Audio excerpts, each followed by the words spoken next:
வணக்கம், நான் உங்களுக்கு Deena. Welcome back to Deena's kitchen. இன்றைக்கி நம்ம கிச்சனில் பசலைக்கீரை வச்சு ஒரு அருமையான ரெசிபி பண்ண போகிறோம். அது என்ன கேட்டிங்கன்னா தால் பாலாக் சொல்லுவாங்க. இந்த தால் பாலாக் பார்த்திங்கன்னா ரைஸோடு சாப்பிட்லாம், சப்பாத்தி, அதுக்கப்புறம் புல்கா, ஸ்டஃப்டு பரோட்டா, இந்த மாதிரி ரெசிபியோட தொட்டு சாப்பிட்றதுக்கு அருமையான ஒரு ரெசிபி. இப்போது எக்ஸாம்பிளுக்கு பார்த்தீங்கன்னா மதியான டைமில் வந்து இந்த பசலைக்கீரை வச்சு இந்த தால் பாலாக் பண்ணுறீங்கன்னா, அப்போ இன்கேஸ் கொஞ்சம் அதிகமாக இருக்குது மீந்து போச்சுன்னா அப்போ நைட் டைமில் நீங்கள் யூஸ் பண்ணலாம். ஏன் கேட்டிங்கன்னா சப்பாத்தி, இட்லி, தோசைக்கு எல்லாத்தையும் தொட்டு சாப்பிட்றதுக்கு ஒரு அருமையான ஒரு ரெசிபி தான் இந்த தால் பாலாக்கு. அந்த பாலாக்கை எப்படி கட் பண்ணி யூஸ் பண்ணணும், இதில் பர்டிகுலராக தாளிப்பு ரொம்ப ரொம்ப முக்கியம். சீரகம், அப்புறம் அந்த பொடிசை நறுக்கின பூண்டு, அந்த இஞ்சி, பச்சை மிளகாய், இதெல்லாம் வந்து ரேஷு எந்த அளவுக்கு யூஸ் பண்ணணும், அதே டைமில் எலுமிச்சை பழம் எதுக்காக நான் யூஸ் பண்ணுறேன், இந்த மாதிரி ஏகப்பட்ட விஷயங்கள் வந்து ரெசிபியில் சொல்லியிருக்கேன். கண்டிப்பாக ட்ரை பண்ணி பாருங்கள். இந்த ரெசிபியோட உங்களுக்கு தொட்டு சாப்பிட்றதுக்கு இன்கேஸ் ரைஸோட சாப்பிட்றேன்னா ஒரு சிப்ஸ் வந்து நல்லா சொல்லி ஆசைப்படுவீங்களே, அப்போ இந்த சேப்பக்கிழங்கு சிப்ஸ் வந்து எப்படி ரெடி பண்ணணும், அந்த சேப்பக்கிழங்கு பொடிசாக எப்படி கட் பண்ணி ஸ்லைஸ் பண்ணி கரெக்டாக ஃப்ரை பண்ணால் எப்படி முறுமுறுன்னு வரும், இந்த மாதிரி ஏகப்பட்ட விஷயங்கள் வந்து இன்றைக்கி நம்ம பார்க்க போகிற ரெசிபியில் உங்களுக்கு சொல்லியிருக்கேன். ட்ரை பண்ணி பாருங்கள். நல்ல ஒரு அருமையான லஞ்சுக்கு ரெடி பண்ணுற ஒரு ரெசிபி. இப்போ இந்த ரெசிபிக்கு தேவையான பொருட்கள் பார்த்தலாமா? இந்த ரெசிபிக்கு தேவையான பொருட்கள் பார்த்தீங்கன்னா பசலைக்கீரை ஒரு கட்டு, தோரம்பருப்பு அரை கப்பு, பாசிப்பருப்பு ஒரு கப்பு, பொடிசை நறுக்கிய பூண்டு 2 டேபிள் ஸ்பூன், பொடிசை நறுக்கிய இஞ்சி 1 டேபிள் ஸ்பூன், பச்சை மிளகாய் 3 நம்பர், வெங்காயம் 1 நம்பர், தக்காளி 2 நம்பர், காய்ந்த மிளகாய் 3லேருந்து 4 நம்பர், மஞ்சள் தூள் 1/4 டீஸ்பூன், மிளகாய் பவுடர் 1/4 டீஸ்பூன், மல்லித்தூள் அரை டீஸ்பூன், முழு சீரகம் 1 டீஸ்பூன், கொத்தமல்லி தேவையான அளவு, எலுமிச்சம்பழம் சாறு சிறிதளவு, உப்பு தேவையான அளவு, எண்ணெய் தாளிப்புக்கு தேவையான அளவு, நெய் 2லேருந்து 3 டேபிள் ஸ்பூன். இதாங்க இந்த ரெசிபிக்கு தேவையான பொருட்கள். இந்த ரெசிபி பண்ணுறதுக்கு ஃபஸ்ட் நம்ம என்ன பண்ணுறோம், பாசிப்பருப்பு 1 கப் எடுத்துருக்கோம், தோரம்பருப்பு அரை கப்பு. பெரும்பாலும் பார்த்திங்கன்னா இந்த மாதிரி தால் தர்கா, தால் பாலாக், லசுனி தால், இந்த மாதிரி ரெசிபிக்கெலாம் பார்த்திங்கன்னா பாசிப்பருப்பு அளவு பார்த்திங்கன்னா அதிகமாக இருக்கும், தோரம்பருப்பு அளவு வந்து கம்மியாக இருக்கும். இதெல்லாம் போட்ட பிறகு அந்த பருப்பு நல்லா வாஷ் பண்ணி எடுத்துருங்க. நல்லா வாஷ் பண்ணிவிட்டு, அதாவது 2லேருந்து 3 வாட்டி நல்லா வாஷ் பண்ணிவிட்டு அதுக்கப்புறம் குக்கரில் போடுறோம்.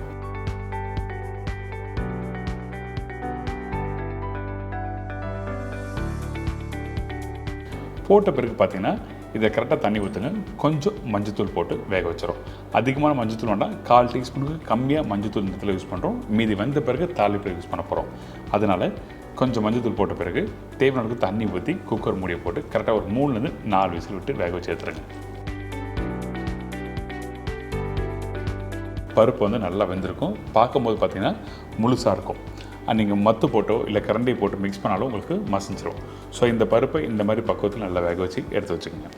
இந்த பருப்பு வந்துன்னா உங்களுக்கு பிடிச்ச மாதிரி நீங்கள் எனி ரெசிபி பண்ணலாம். சவுத் இந்தியன் ஸ்டைல்லையும் பண்ணலாம், நார்த் இந்தியன் ஸ்டைலில் பண்ணலாம், இல்லை ஆந்திரா ஸ்டைலில் பண்ணுற பப்பும் பண்ணலாம், எப்படி வேணால் பண்ணலாம். இப்போது இந்த பருப்பு வந்தாச்சு. இதுக்கப்புறம் தாளிப்பு. இந்த தால் பாலாக்கு ரொம்ப முக்கியமாக பார்த்தீங்கன்னா தாளிப்பு தான் ரொம்ப ரொம்ப முக்கியம். அதனால் தேவையான அளவுக்கு எண்ணெய் ஊற்றிருக்கேன். எண்ணெய் சூடான பிறகு 1 டீஸ்பூன் சீரகம் போட்டிருக்கோம். இந்த சீரகம் போட்ட பிறகு நல்லா பொரிஞ்சு வரும். அந்த டைமில் மிளகாய் வந்து 1 பாதியாக உடச்சி போட்டுருங்க, 4 மிளகாவை. அதுக்கப்புறம் இந்த பூண்டு வந்து 2 டேபிள் ஸ்பூன். உங்கள் வீட்டில் கொஞ்சம் எக்ஸ்ட்ரா பூண்டு இருந்தாலும் நீங்கள் போடலாம், தவறு எதுவுமே இல்லை. எந்த அளவுக்கு பூண்டு போடுறீங்களோ நல்லா வாசனை கொடுக்கும். அதே டைமில் அந்த பூண்டு வந்து நல்லா பொடிசாக கட் பண்ணி போடுங்க. அதுக்கப்புறம் 1 டேபிள் ஸ்பூன் இஞ்சி போட்டிருக்கோம். அந்த இஞ்சி வந்து தோல் எடுத்த இஞ்சி நல்லா பொடிசாக கட் பண்ணி போடணும். பச்சை மிளகாய் காரத்துக்கு ஏற்ற மாதிரி. அந்த பூண்டு, இஞ்சி எல்லாமே நல்லா கோல்டன் ப்ரௌன் கலர் மாறணும். அதுக்கு பிறகு தான் வெங்காயம் போடுறோம். நீங்கள் கலர் மாறாமல் போட்டிங்கன்னா உங்களுக்கு வந்து ஃப்ளேவர் கிடைக்காது. அதனால தான் இந்த மாதிரி பக்குவத்தில் வதங்கி கரெக்டாக கலர் மாறிக்கணும்.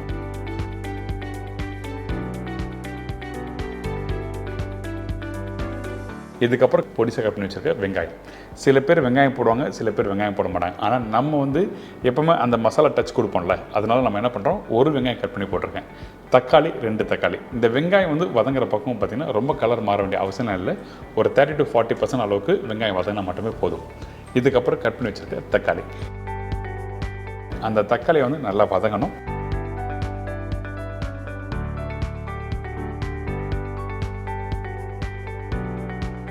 கொஞ்சம் லைட்டாக வதங்கிற டைமில் உப்பு தேவையான போடுங்க. மீதி மஞ்சத்தூள் மொத்தமே வந்து 1/4 டீஸ்பூன் மஞ்சத்தூள் சொல்லியிருக்கோம் பார்த்தீங்களா, ஏற்கனவே மஞ்சத்தூள் போட்டிருப்போம். இந்த இடத்துல மீதி மஞ்சத்தூள் போடுங்க. கொஞ்சம் எக்ஸஸாக இருந்தாலும் தவறு எதுவுமே இல்லை. இந்த இடத்துல முக்கியமாக கவனிக்க வேண்டிய விஷயம்னா, அந்த மிளகாத்தூளும் தனியாத்தூளும் அதிகமாக போடாது. அப்படி அதிகமாக போட்டிங்கன்னா உங்களுக்கு மசாலா கான்செப்டில் போயிடும். அதுக்காக நம்ம என்ன பண்ணுறோம், கொஞ்சமாக மல்லித்தூளோட கம்மியாக மிளகாய்த்தூள் இதெல்லாம் போட்ட பிறகு நல்லா மிக்ஸ் பண்ணிவிட்டு கொஞ்சமாக தண்ணி ஊற்றி இதை நல்லா மிக்ஸ் பண்ணுங்கள். எதுக்காக இந்த இடத்துல தண்ணி ஊற்றுன்னு கேட்டிங்கன்னா, அப்போ தான் அந்த தால் பாலக் வந்து எல்லோ கலர் கொடுக்கும். அந்த மசாலா அந்த எண்ணெயோட குக் பண்ணும்போது கொஞ்சம் தண்ணி ஊற்றினா உங்களுக்கு வந்து கலர் நல்லா எடுத்து கொடுக்கும். இதுக்கப்புறம் பசலைக்கீரை. இந்த பசலைக்கீரை ஒரு கட்டு போட்டிருக்கோம். கொஞ்சம் எக்ஸஸாக போடணும்னு நினச்சாலும் நீங்கள் போடலாம், ஒன்றும் தவறு எதுவுமே இல்லை. எந்தளவுக்கு கீரை அதிகமாக போடுறீங்களோ உங்களுக்கு வந்து அந்த தாலோடு சேர்த்து சாப்பிட்றதுக்கு ரொம்ப நல்லாயிருக்கும்.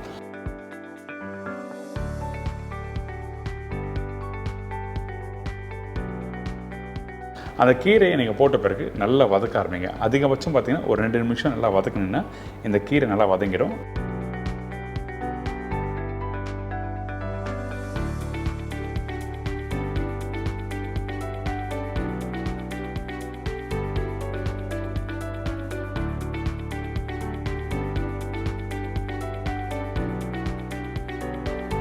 அதுக்கப்புறம் வேக வச்சுருக்க இந்த பருப்பு இதில் ஊற்றுறோம்.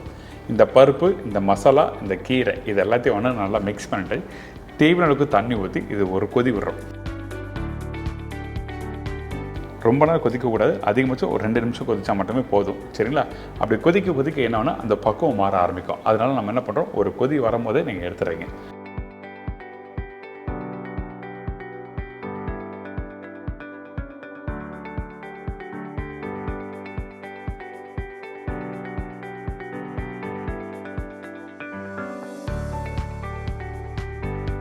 இதுமாதிரி கொதிச்சு வர டைமில் நம்ம என்ன பண்ணுறோம், ஒரு கைப்பிடி கொத்தமல்லியை நல்லா தாராளமாக போடுறோம். அதுக்கப்புறம் நெய், உங்களுக்கு எந்த அளவுக்கு நெய் வேணுமோ நீங்கள் அந்தளவுக்கு நெய் போடலாம்.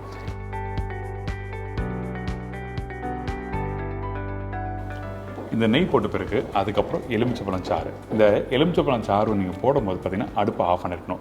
நீங்கள் நல்லா கொதிக்கிற டைமில் போட்டிங்கன்னா அது ஒரு தன்மை மாறும். அதனால் நம்ம என்ன பண்ணுறோன்னா, இந்த அடுப்பை ஆஃப் பண்ணிவிட்டு அதுக்கப்புறம் இந்த எலுமிச்சைப்பழம் சாறு போடுங்க. எதுக்காக இந்த எலுமிச்சைப்பழம் சாறு போடுறீங்கன்னா, லைட்டாக புளிப்பு தன்மை தேவை. அதாவது அந்த சப்பாத்தி, பரோட்டா, புல்கா தொட்டு சாப்பிட்றதுக்கு அந்த ஷார்ப்பான டேஸ்ட் இருந்தால் மட்டும்தான் நல்லாயிருக்கும்.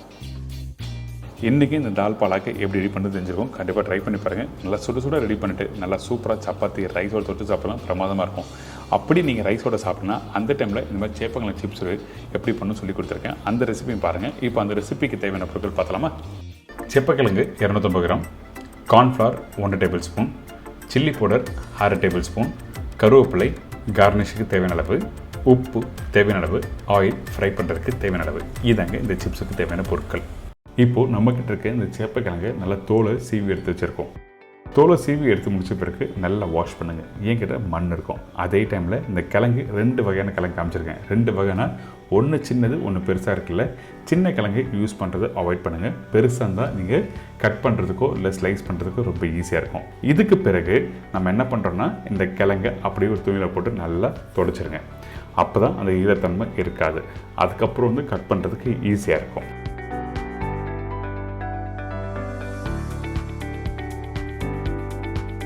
இப்போது இந்த கிழங்கு நல்லா தொடச்சாச்சு. இதுக்கப்புறம் நல்லா ஷார்ப்பான ஒரு கத்தி எடுத்துக்கோங்க. அந்த கத்தியில் தின் ஸ்லைஸாக கட் பண்ண ஆரம்பிங்க. கத்தி ஷார்ப்பானா தின் ஸ்லைஸாக கட் பண்ண முடியாது. அப்படி நீங்கள் தின்னாக கட் பண்ண நினச்சிங்கன்னா உங்களுக்கு ஃப்ரை பண்ணும்போது கிறிஸ்பியாக கிடைக்காது. அதனால தின் ஸ்லைஸாக கட் பண்ண சொல்கிறேன். அப்படி இல்லை, எனக்கு அந்த கத்தியில் கட் பண்ணுறதுக்கு கொஞ்சம் கஷ்டமாக இருக்குன்னு நினச்சிங்கன்னா இந்த மாதிரி ஸ்லைஸர் எடுத்துக்கலாம். அதாவது வீட்டில் பஜ்ஜி போடும்போது வாழைக்காய் சீவுறதுக்கு ஸ்லைஸர் இருக்கும்ல, இந்த ஸ்லைஸரில் இந்த மாதிரி நல்லா தின்னாக ஸ்லைஸ் பண்ணிவிட்டு அதுக்கப்புறம் ஃப்ரை பண்ண ஆரம்பிக்கலாம். எந்த அளவுக்கு தின்னாக ஸ்லைஸ் பண்ணுறோமோ அந்தளவுக்கு இந்த சிப்ஸ் வந்து நல்லா கிறிஸ்பியாக வரும். ஃப்ரை பண்ணும்போது உங்களுக்கு வந்து கொஞ்சம் கிறிஸ்பியாக வரலான்னு நினச்சிங்கன்னா அப்போ இந்த காய் வேகலைன்னு அர்த்தம். அதனால தான் தின்னாக ஸ்லைஸ் பண்ண சொல்கிறோம். இதுக்கப்புறம் மேரினேஷன் பண்ணலாம். இந்த மேரினேஷன் பண்ணும்போது கார்ன்ஃப்ளவர் 1.5 டேபிள் ஸ்பூன் அளவு போட்டிருக்கேன்.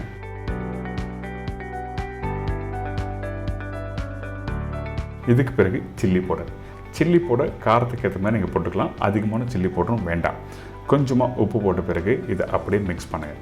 இந்த இடத்துல தண்ணி மிக்ஸ் பண்ணக்கூடாது. ஏன் கேட்டிங்கன்னா கிழங்குல தண்ணி விட ஆரம்பிக்கும். அதனால் நம்ம என்ன பண்ணுறோம், வெறும் இந்த மாவு, சில்லி பவுடர், சால்ட் இந்த 3த்தையும் நல்லா மிக்ஸ் பண்ணிவிட்டு அதுக்கப்புறம் டேரெக்டாக ஃப்ரை பண்ண போகிறோம்.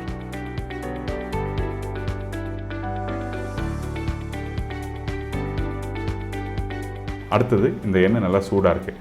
இப்போ 1 by 1 போட்டு நல்லா ஃப்ரை பண்ணி எடுத்துருங்க. ஃப்ரை பண்ணும்போது அடுப்பு வந்து நல்லா ஹை ஃப்ளேமில் இருக்கணும். அப்போ தான் உங்களுக்கு கரெக்டாக வந்து அந்த டெம்பரேச்சர் அப்படியே ஸ்டே ஆகும். அதுக்கப்புறம் தான் உங்களுக்கு நல்லா கிறிஸ்பியாக எடுத்து சர்வ் பண்ணுறதுக்கு நல்லாயிருக்கும்னு சொல்கிறேன்.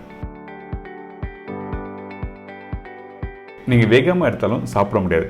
அப்படி சாப்பிட்டாலும் நாக்கு அரிக்கு சொல்லுவாங்க பார்த்தீங்களா, அந்த மாதிரி ப்ராப்ளம் வரும். அதனால தான் நல்லா கிறிஸ்பியாக வந்த பிறகு ஃப்ரை பண்ணி எடுத்துருங்க.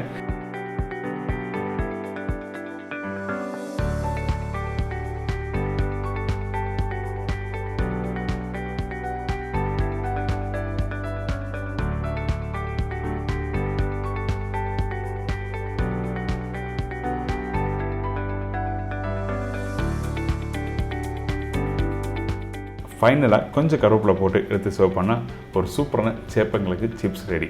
இந்த ப்ரிப்பரேஷன் நீங்கள் வீட்டில் ஸ்நாக்ஸும் சாப்பிட்லாம், அதே டைமில் லஞ்ச் டைமில் டின்னர் டைமில் சைட் டிஷ்ஷாக நீங்கள் எடுத்துக்கலாம்.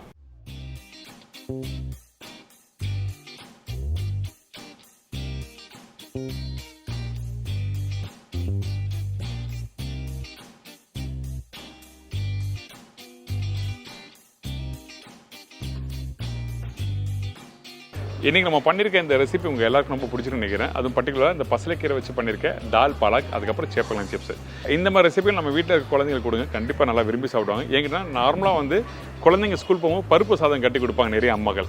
அப்போ இந்த மாதிரி கீரையும் போட்டு நீங்கள் பண்ணி தரலாம், ரொம்ப நல்லது. அதே டைமில் இந்த மாதிரி சேப்பக்கிழங்கு சிப்ஸ் கடையில் நீங்கள் டேரெக்டாக வாங்கி சிப்ஸ் பாக்கெட்லேருந்து வரது நீங்கள் கொடுக்குறது பதில் இந்த மாதிரி நீங்கள் வீட்டில் பண்ணுற அந்த சிப்ஸை வச்சு கொடுத்தீங்கன்னா உங்களுக்கு ஒரு பயங்கர சாட்டிஸ்ஃபைடாக இருக்கும். பிள்ளைங்க சாப்பிட்றாங்களோ இல்லையோ உங்களுக்கு ஒரு சந்தோஷம். அப்பா இன்றைக்கி என் பிள்ளைங்களுக்கு வந்து நல்லா சாப்பாடு கொடுத்துருக்கேன், நல்ல எண்ணெயில் பொரிச்சு கொடுத்துருக்கேன் அப்படி சொல்லி ஒரு ஐடியா இருக்கும்.